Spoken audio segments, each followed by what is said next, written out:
आज का टॉपिक ले रहे हैं दशा के ऊपर। आपकी जो वर्तमान दशा चल रही है या आने वाली है वो कैसी जाने वाली है, इसको आप कैसे देखेंगे।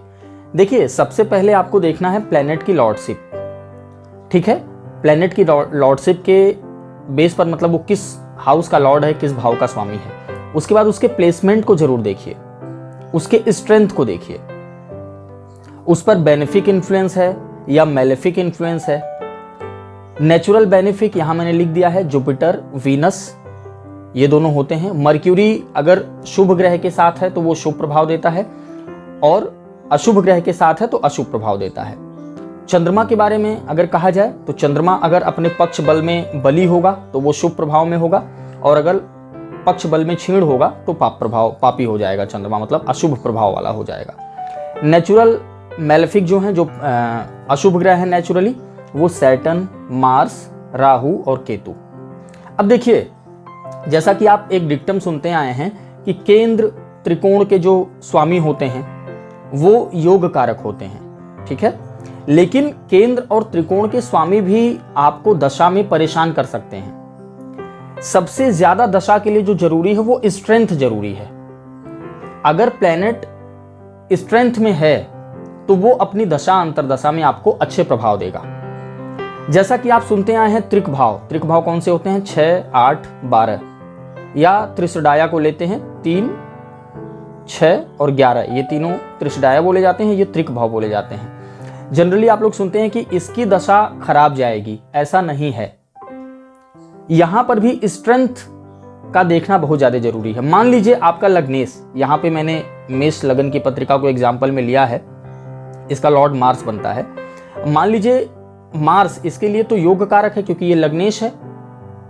अब ये अत्यंत पीड़ा में होकर के यहां पर बैठ गया, बहुत कमजोर हो गया, और इस पर अशुभ ग्रहों की दृष्टि हो गई। मान लीजिए यहां से सैटर्न की दृष्टि हो गई,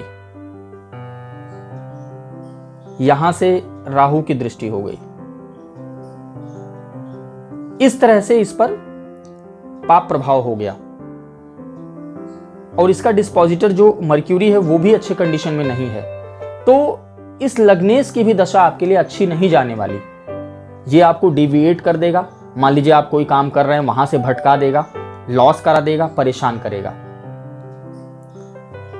और यहीं पर मान लीजिए कि इसमें मर्क्यूरी जो है त्रिशडाय का स्वामी बनता है। देखिए, 3rd का और 6th का, ये बिल्कुल भी योग कारक नहीं है मेष लग्न के लिए।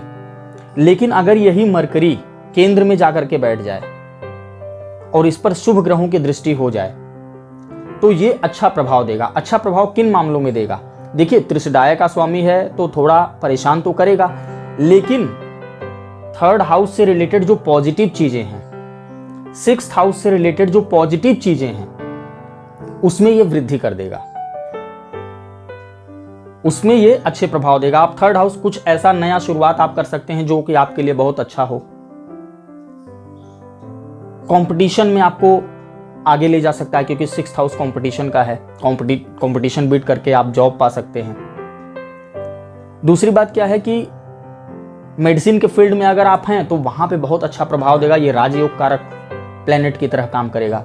तो ये कोई एक डिक्टम लेके चलना कि 6, 8, 12 का स्वामी हो गया तो वो खराब ही रिजल्ट देगा, ऐसा नहीं है। आप स्ट्रेंथ चेक करिए। स्ट्रेंथ के लिए कैसे क्या करना है?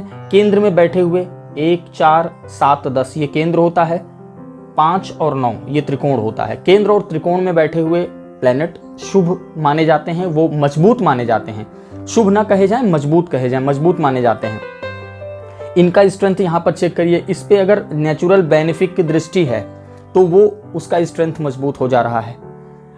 अब इस तरह का जो प्लैनेट है, मान लीजिए वो 8th हाउस का प्लैनेट है आपके चार्ट में, वो भी अच्छा रिजल्ट देगा। 8th हाउस से संबंधित सडन गेन करा सकता है, इनहेरिटेंस से लाभ दिला सकता है। 12th हाउस का कोई प्लैनेट है, अगर उसका स्ट्रेंथ बहुत बढ़िया है तो ये आपको अपने दशा अंतरदशा में अच्छे चीजों पर खर्च करा सकता है, फॉरेन में अच्छी सेटलमेंट करा सकता है। तो इस तरह से आप किसी एक डिक्टम पे मत जाइए कि 6, 8, 12 का प्लैनेट है तो ये खराब रिजल्ट ही देगा। उसके स्ट्रेंथ को चेक करिए। मान लीजिए आपके 5th हाउस का लॉर्ड है और वो बहुत ज़्यादा वीक हो गया, बहुत कमज़ोर हो गया, उसका स्ट्रेंथ वीक हो गया, वो जाके कहीं त्रिक भाव में बैठ गया, उस पर बहुत ज़्यादा मैलेफिक इन्फ्लुएंस हो गया, तो वो भी अपनी दशा अंतरदशा में अच्छे प्रभाव नहीं दे पाएगा। अब 1st हाउस में आपने देख लिया, उसके बाद D9 में चेक कर लीजिए। D9 में प्लेनेट अगर अच्छी कंडीशन में है, अच्छी कंडीशन में कैसे होगा, वही केंद्र त्रिकोण में स्थिति का बनना, अपने अच्छी राशि में बैठना, आकर के उच्च का हो जाना, मित्र की राशि में बैठना, स्व राशि का बैठना, तो वो मान लीजिए यहां पर खराब है लेकिन D9 में अच्छा हो रहा है, तो शुरुआत में तो आपको हार्डशिप क्रिएट करेगा, लेकिन उसके बाद का जो पीरियड होगा उसमें अच्छा रिजल्ट देगा आपको। और अगर D9 में बहुत ज्यादा खराब हो जा रहा है योग कारक प्लेनेट हो करके और D1 में वो बहुत अच्छा है, तो शुरुआत में आपको ठीक ठाक रिजल्ट कुछ मिल सकते हैं, बट लास्ट मोमेंट पे जाकर के वो आपको परेशान करने वाला है। तो इस तरह से आपकी दशा कैसी जाएगी इसको आप देख सकते हैं। अब प्लेनेट के स्ट्रेंथ को कैसे जज करते हैं इसको हम किसी अगली वीडियो में डिस्कस करेंगे। आप लोग कमेंट कीजिएगा तो मैं उसको किसी दूसरे वीडियो में डिस्कस करूंगा। धन्यवाद आप सभी का।